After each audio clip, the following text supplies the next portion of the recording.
Bom dia a todos. Hoje, sexta-feira, dia 5 de abril, quero expor aqui a pregação que foi dada ontem, na quinta-feira, uma pregação que está voltada para o livro de Apocalipse, capítulo 5, uma exposição que foi muito boa, edificante e surpreendente. Confesso que para alguém como eu, que passou a vida toda estudando a Bíblia na igreja, aprender mais sobre a Bíblia, aprender mais sobre um livro que está ali, sempre esteve ali na Bíblia, mas que parece que só agora foi desvendado aos meus olhos. Foi maravilhoso. E eu quero compartilhar essa pregação com vocês. Então, Apocalipse, capítulo 5. Hoje eu não fiz o meu devocional, eu não gravei o meu devocional, eu fiz o meu devocional, mas não está gravado. Porque hoje eu queria focar na pregação. Apocalipse, capítulo 5, do 1 ao 14. Vi na mão direita daquele que estava sentado no trono um livro escrito por dentro e por fora, de todo selado com 7 selos. Vi também um anjo forte que proclamava em grande voz: quem é digno de abrir o livro e de lhe desatar os selos? Ora, nem no céu, nem sobre a terra, nem debaixo da terra, ninguém podia abrir o livro, nem mesmo olhar para ele. E eu chorava muito, porque ninguém foi achado digno de abrir o livro, nem mesmo de olhar para ele. Todavia, um dos anciãos me disse: não chores. Eis que o leão da tribo de Judá, a raiz de Davi, venceu para abrir o livro e os seus 7 selos. Então vi no meio do trono e dos 4 seres viventes, e entre os anciãos de pé, um cordeiro como tendo sido morto. Ele tinha 7 chifres, bem como 7 olhos, que são os 7 Espíritos de Deus, enviados por toda a terra. Veio, pois, e tomou o livro da mão direita daquele que estava sentado no trono. E quando tomou o livro, os 4 seres viventes e os 24 anciãos prostraram-se diante do cordeiro, tendo cada um deles uma harpa e taça de ouros, cheias de incenso, que são as orações dos santos. E entoavam um novo cântico, dizendo: digno és de tomar o livro e de abrir os selos, porque foste morto e com teu sangue compraste para Deus os que procedem de toda tribo, língua, povo e nação. E para o nosso Deus o constituíste reino e sacerdotes, e reinarão sobre a terra. Vi e ouvi uma voz de muitos anjos ao redor do trono, dos seres viventes, dos anciãos, cujo número era de milhões, milhares de milhares, proclamando em grande voz: digno é o Cordeiro que foi morto de receber o poder, a riqueza, a sabedoria, a força, a honra, a glória e o louvor. Então ouvi que toda criatura que há no céu, sobre a terra, debaixo da terra, sobre o mar e tudo que neles há, estava dizendo: aquele que está sentado no trono e ao Cordeiro seja o louvor, a honra, a glória, o domínio pelos séculos dos séculos. E os 4 seres viventes respondiam: Amém. Também os anciãos prostraram-se e adoraram. Que texto incrível, exaltando o nome do nosso Senhor Jesus Cristo. Mas eu entendo que Apocalipse é um livro misterioso, é um livro que até mesmo os cristãos mais maduros precisam estudar com detalhe, com paciência. Mas é um livro enriquecedor. Primeiramente, o que nós temos que entender é que aqui está começando uma nova sessão de Apocalipse, que vai do 4 até o capítulo 7. Nesta sessão, para entendermos o que está sendo escrito no capítulo 5, temos que relembrar o capítulo 4. Lembrando que não podemos estudar Apocalipse como normalmente muitas igrejas que não são reformadas e presbiterianas ensinam. Elas ensinam o Apocalipse linear. Mas o livro de Apocalipse ele não é linear. Ele é cíclico. Ele dá voltas.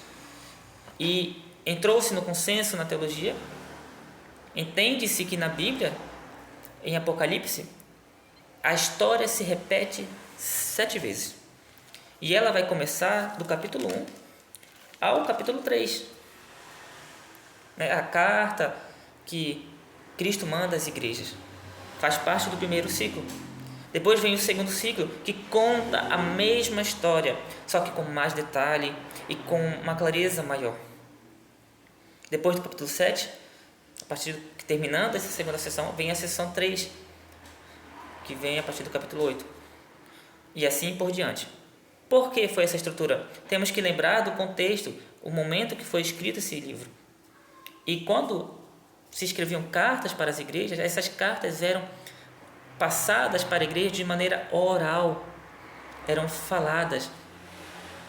E não existe melhor maneira de você ensinar algo a alguém quando você repete aquela história e bate na tecla, repete, repete, repete. Isso faz com que fique mais fácil de você lembrar, mais fácil de você reter o conhecimento. Então, nós presbiterianos reformados estudamos Apocalipse não como um livro cronológico, linear, mas como um livro cíclico. E aqui estamos começando uma nova sessão. E para entendermos o capítulo 5, temos que relembrar o capítulo 4. O que aconteceu no capítulo 4? João recebe a mensagem de Cristo no capítulo 1 ao capítulo 3. Você vai ter ali as cartas sendo enviadas às igrejas, pelos anjos, aos anjos, né, das igrejas. E aí, você vai ter agora João olhando para cima. E João contempla os céus. E João vai ter aquela visão maravilhosa do trono de Deus. E toda a perspectiva do homem. Toda a cosmovisão que nós temos desse mundo, dessa terra, muda quando nós olhamos para o alto. Quando nós lemos ali que João viu os 24 anciãos que representam a igreja glorificada, cada um tendo uma coroa em sua cabeça, e coroa ali é coroa mesmo, não quer dizer que eles estão ali de maneira indigna, não, eles são coroados, cada um estão ao redor do trono do Senhor, cada um com seu trono. Nós aprendemos que a igreja, mesmo sendo tão perseguida nesta terra, mesmo sofrendo, tendo seu sangue derramado, mesmo sendo humilhada, jogada na lama pelos homens, para Deus é a instituição mais gloriosa que existe.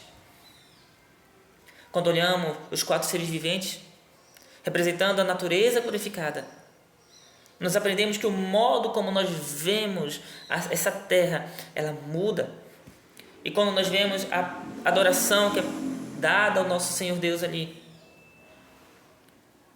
nós aprendemos que somos chamados para sermos adoradores. E diante desse cenário, deste palco que foi montado por João, tudo está apontando para o capítulo 5. Tudo está apontando para a história que vai ser narrada agora. Com o elemento principal, com o protagonista principal. O elemento é o livro dos 7 selos. Esse livro que está na mente da maioria dos evangélicos, permeando a curiosidade dos evangélicos, atiçando a curiosidade dos evangélicos. Versículo 1. Vi na mão direita, aqui está representando a primeira pessoa da Trindade, o Deus Todo-Poderoso, mão direita, mão forte, o Todo-Poderoso. Um livro escrito por dentro e por fora. Acompanha aí, versículo 1. De todo selado com 7 selos.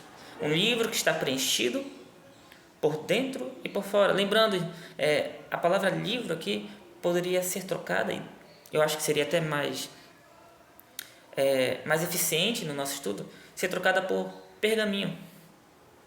Um pergaminho que foi escrito por dentro e por fora. Vice-versa. E este livro está completo. Este livro está totalmente preenchido. Está totalmente cheio. E este livro representa na mão do Deus vivo todo o propósito que Deus Pai tem para a humanidade, que Deus tem para a igreja e para o mundo. E esses propósitos de Deus são propósitos para o período que vai desde a primeira vinda de Cristo até a sua segunda vinda. No período em que Jesus vem à Terra até o fim dos tempos. Nesse período, existe o propósito de Deus para a igreja e para o mundo. É isto o que esse livro totalmente cheio, que está na mão direita de Deus, representa. Mas, versículo 1 ainda, está todo selado, completamente lacrado. Antigamente, os pergaminhos eram lacrados para conservação. Aqui ele não está só lacrado com um selo, mas com 7 selos. O número 7 vai se repetir constantemente. Lembrando que em Apocalipse, números nunca são literais, eles são simbólicos. Em Apocalipse, você não pode tratar os números como sendo literais. Eles estão ensinando algo, mostrando algo. E este livro está selado. O que significa isso? Algo está impedindo que os propósitos do Senhor se concretizem nesses últimos períodos da história da humanidade. Se algo não for feito, os propósitos do Senhor não vão se cumprir. Algo está faltando. E é por isso, meus irmãos, meus amados, queridos, e você que está ouvindo está vendo esse vídeo, é por isso que João ele chora, João ele se entristece. Vocês entendem agora por que João no versículo 4 diz, chorava muito? Imagina você ver o Deus Todo-Poderoso e vendo seus propósitos parados, estagnados. Acho que qualquer um que estivesse na posição de João choraria. Versículo 2, passa um anjo forte que faz uma pergunta que logo é respondida no versículo 3. A pergunta é: quem é digno de abrir o livro e de lhe desatar o selo? Esse livro é tão poderoso que está na mão direita de Deus. É um livro tão glorioso que ninguém é digno de abrir ele. No versículo 3 nós temos a resposta para essa pergunta. Nem no céu, nem sobre a terra, nem debaixo da terra, ninguém pode abrir o livro. Meus irmãos, meus amados, queridos ouvintes, eu entendo que na terra não há um ser humano capaz. Somos tão frágeis. Mas os seres celestes, tão poderosos, se comparados com a nossa capacidade, com a nossa força, com a nossa energia, eles são 1000 vezes mais poderosos. No entanto, aqui diz que nem no céu tem alguém digno. Nenhum anjo, nenhum querubim, ninguém. Nem mesmo os demônios, que são seres poderosos, são capazes de abrir o livro. Na verdade, quem teria a audácia de entrar na presença do Deus Pai, do Deus Todo-Poderoso, que não pode ser contemplado? Quem teria a audácia de entrar ali e pegar esse livro? Quem dirá abri-lo? Mas, versículo 5, e aqui será introduzido para nós o protagonista. E aqui entra o elemento, não o elemento, mas o protagonista, o personagem principal dessa história. Todavia, um dos anciãos, ou seja, um representante da igreja glorificada, disse: não chores. E aí entra a figura do leão da tribo de Judá, a raiz de Davi. Ele venceu para abrir o livro e os 7 selos. O leão. E aí a Bíblia diz que João, que estava chorando, prostrado, levanta para ver esse leão. Ele levanta para ver o leão da tribo de Judá. Mas, quando ele olha, o que ele vê é um cordeiro. Queridos, que visão, que narrativa é essa? Antes de darmos procedimento, temos que entender esses 2 títulos que foram pregados a Jesus: o leão da tribo de Judá e a raiz de Davi. Eles vêm lá no Antigo Testamento. E aí, para quem quiser em casa procurar melhor, Gênesis capítulo 49, quando você vai ter ali Jacó proferindo as bênçãos aos seus filhos, e a Judá ele chama de leãozinho. E que de Judá não sairia o cetro. O cetro de reinado, rei. E João está dizendo: Olha, a bênção, leãozinho de Judá, né? Leãozinho. E o reinado vai estar nele. Jesus é o leão. Em Jesus se cumpre as bênçãos. Jesus é um cumprimento da promessa. E aí, o segundo título, raiz de Davi. Davi é da tribo de Judá. Davi tem a dinastia, tem o reinado, mas Jesus é a raiz. E assim como um tronco que, quando é cortado fora, a raiz permanece.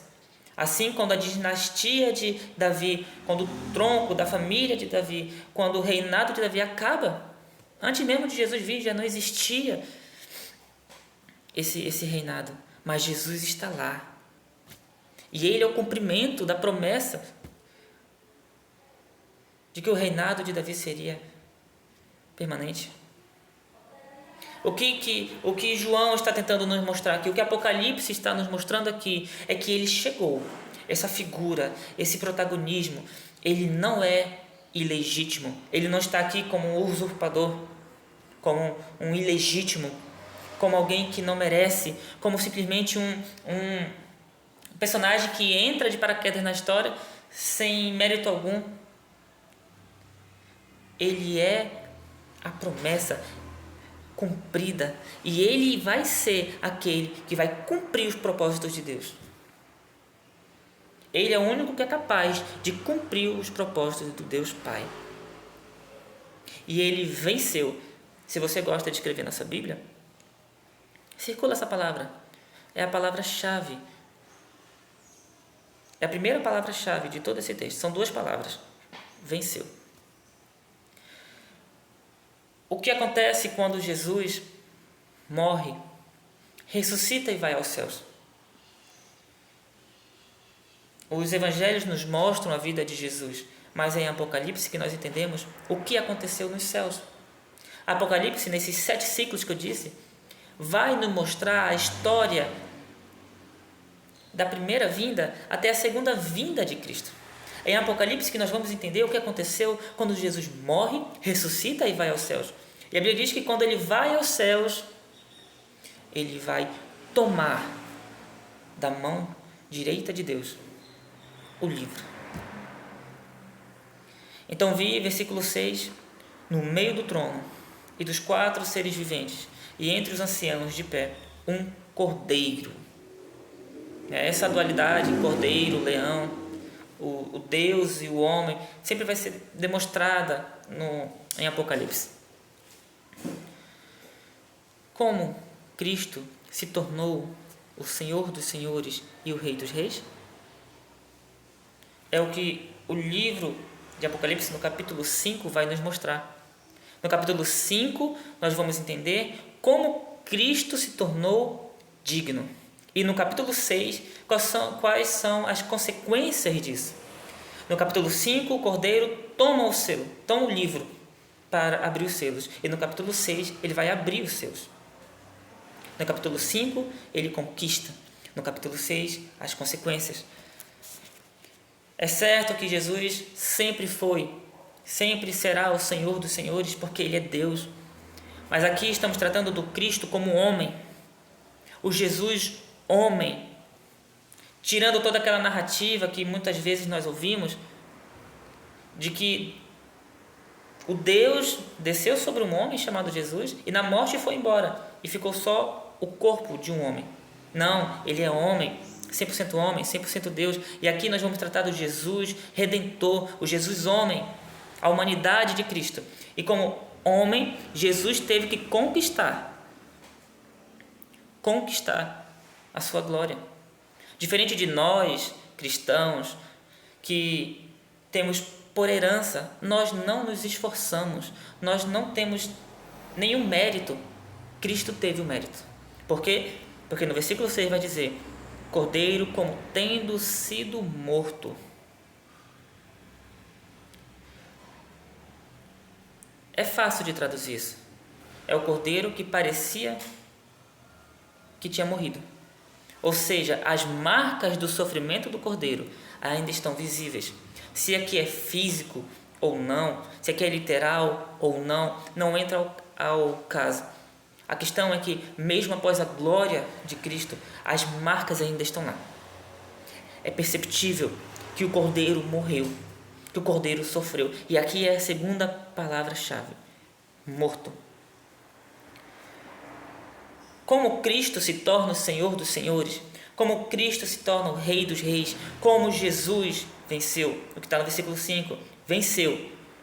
Como ele venceu? Resposta, versículo 6, porque ele morreu. E aqui está toda a chave do evangelismo, aqui está a pregação principal da igreja. Cristo morreu, e por ele ter morrido, ele venceu. Sem a morte não há vitória, sem a morte não existe vitória.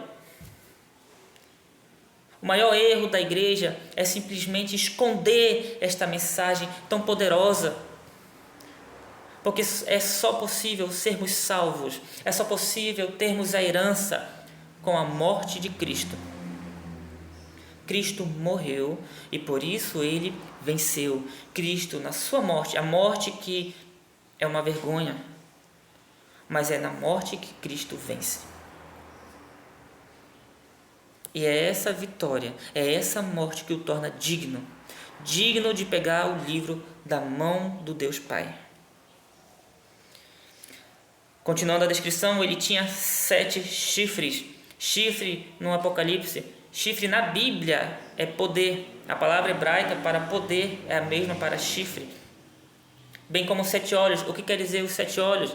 Ele vai explicar logo em seguida. Os 7 Espíritos de Deus, enviados por toda a terra. Nós, da presbiteriana, reformados, com a nossa teologia ortodoxa, cremos que o Espírito Santo, ele procede de Deus. Mas João está dizendo aqui também que ele procede do Filho. Isso implica que Jesus tem a mesma autoridade do Pai. E lembrem-se, aqui não é espírito de energia, de força.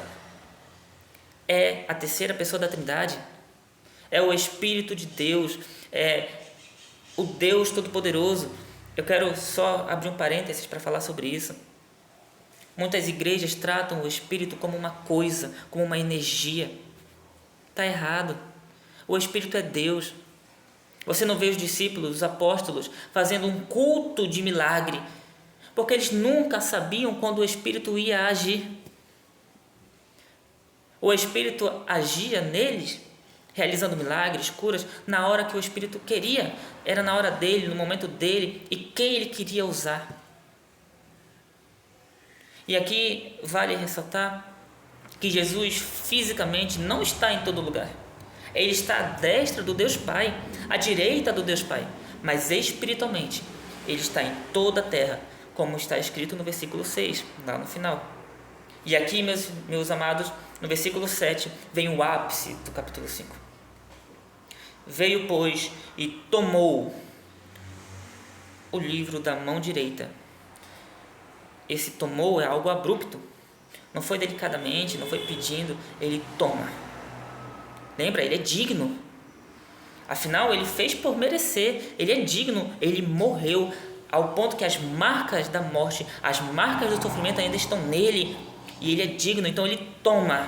Olha a ousadia, a audácia que ele tem de chegar na presença do Deus Pai e tomar. Lembrando que este livro, lá no versículo 3, ninguém sequer podia olhar para esse livro. Tamanha a grandeza desse livro, o poder. E Cristo, por ter morrido e por ter vencido por causa da morte, é digno. Então ele toma com toda a ousadia, com todo o poder, o livro daquele que estava sentado no trono. E quando tomou o livro, versículo 8, os 4 seres viventes, a igreja, os 4 seres viventes, que é a natureza glorificada, os 24 anciãos, a igreja glorificada, caem por terra, se prostram diante do Senhor. Então, o que acontece após Jesus aqui na terra? Morrer, ressuscitar e ir aos céus?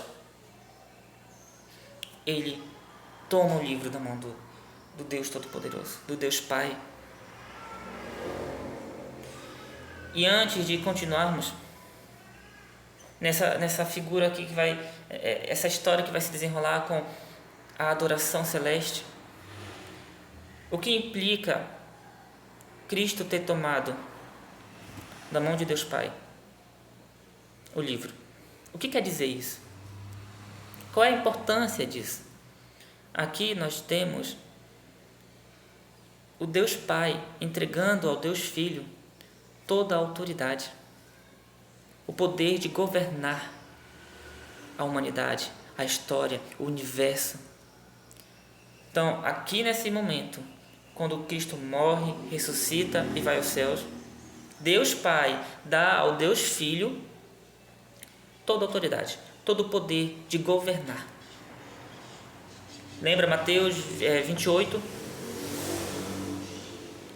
Todo o poder me foi dado nos céus e na terra. Esse versículo ele não é muito esclarecedor aqui, mas no capítulo 6, e eu posso fazer um vídeo explicando melhor isso amanhã, mas no capítulo 6, esse versículo de Mateus 28 faz muito sentido para explicar ali a abertura do selo. Mas Jesus disse: todo o poder me foi dado nos céus e na terra. E é interessante notar que a Bíblia nos ensina que Cristo vai reinar, essa autoridade que Deus Pai dá ao Deus Filho, vai fazer com que Cristo, o Filho, o Deus Filho, reine até o fim dos tempos. E 1 Coríntios, capítulo 15, vai dizer que Cristo vai reinar até que todos os inimigos estejam debaixo dos seus pés. Vocês lembram, irmãos amados, que o último inimigo a ser vencido é a morte? E quando foi pregado isso, no culto de quinta, a minha esposa perguntou: mas Jesus já não venceu a morte? Eu falei: sim, ele venceu a morte, mas você ainda morre. Estamos sujeitos à morte. A morte ainda existe. E Cristo vai reinar até que o último inimigo esteja debaixo dos seus pés, que é a morte. E quando a igreja ressuscitar no fim dos tempos, e quando a igreja ressurgir com seu corpo glorificado, Deus Filho, após cumprir o que tinha que ser cumprido, vai pegar todo o poder, toda a autoridade de governar e vai entregar, devolver ao Deus Pai. E a Bíblia vai nos ensinar que Deus Pai será tudo em todos.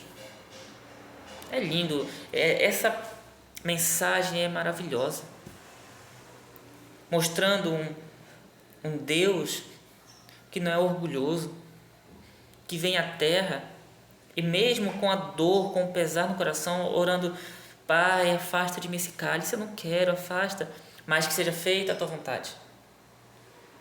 Mesmo no momento de glória, de honra, digno, o único capaz de tomar da mão do próprio Deus Pai o governo, a autoridade,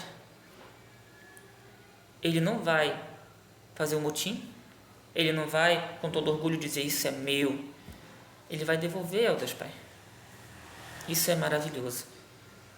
E aqui no versículo 8, todos os seres, aquele palco que estava montado ao redor do trono do Deus Pai, todos eles vão se prostrar, colocar a face prostrada e vão adorar. Versículo 9: digno és de tomar o livro e de abrir-lhes os selos. Digno. Esses seres celestiais poderiam falar assim: quem é ele que acabou de aparecer aqui? Não, eles reconhecem que Cristo é digno. E essa adoração que no capítulo 4, ela é voltada para o Deus Pai, agora para o Deus Filho. Ele não é um Deus menor, ele não é um Deus pequeno, inferior ao Deus Pai. Ele é Deus da mesma magnitude. Digno és de tomar o livro, versículo 9, e de abrir-lhe os selos, porque foste morto. Mais uma vez a palavra morto é porque ele morreu, que ele é digno de tomar o livro.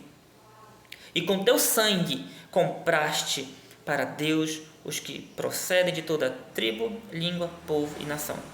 Tá? É a natureza de maneira geral. a criação de um modo geral. O número 4 significa isso no Apocalipse. Lembra dos 4 seres viventes? É a mesma ideia, 4. O que ele está dizendo aqui é: a salvação não está mais restrita aos judeus. A salvação, o Evangelho não está mais agora num ponto. Pelo contrário, ela está em toda a terra. Lembram? Versículo 6. Os 7 Espíritos enviados por toda a terra. Está em toda a terra. Eu fui salvo por causa disso. Porque Ele morreu. Porque Ele foi vitorioso e Ele morreu. Por causa da sua morte. Por causa do sangue derramado, é o que está aqui no versículo. Versículo 9. Foste morto e com teu sangue compraste. Versículo 10. Constituíste reino e sacerdote. Mais uma vez eu quero reforçar a ideia que você que está ouvindo isto, você que é cristão, sozinho você não é a igreja. Eu já vi muita gente batendo no peito e falar: eu sou a igreja, eu não preciso ir para a igreja, para um templo. Eu sou a igreja. Não, você está errado. Sozinho você não é a igreja. Versículo 10. Constituíste reino. Somos um tijolo numa construção maior. Somos um tijolo de uma construção maior. Somos parte de algo maior. Sozinho você não é a igreja. E somos sacerdotes. Lembra quando eu falei do capítulo 4? Quando nós olhamos as coisas do alto, a nossa visão e perspectiva aqui da terra muda. Quando você é comprado e lavado pelo sangue de Cristo, você não mais trabalha para este mundo, mas você faz parte de um reino maior, de um reino eterno. Você é sacerdote agora. Tem um hino presbiteriano que diz: sou forasteiro aqui, em terra estranha estou, celeste pátria sim, é para onde vou.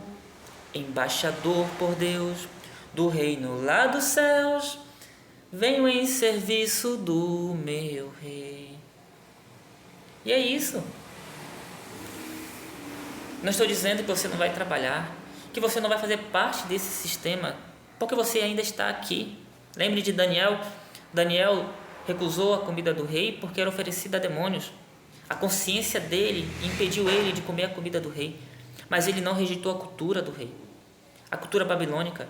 Ele aceitou os nomes babilônicos que foram dados a ele e aos seus amigos. Ele estudou, ele fez parte da política da Babilônia. Você está nessa terra e você vai fazer parte desse sistema, mas os seus esforços, o seu coração, o seu trabalho e a sua mente, o seu olhar, como João estava ali, tem que estar voltado para as coisas do alto, porque você faz parte deste reino, e o que você trabalha por aquilo, se esforça por aquilo, pelo reino dos céus, é algo que vai permanecer para sempre. Diferente das coisas desse mundo, eu, no meu caso, que estudo empreendedorismo, sou empreendedor, estudo sobre investimento, economia, todo esse meu esforço um dia vai acabar. Mas quando eu ponho em primeiro lugar o reino dos céus, todo o resto é acrescentado. Eu posso descansar, sabendo que o meu esforço para o reino é eterno. Versículo 10. Quem adorou aqui? A igreja, até aqui, a igreja e a natureza glorificada.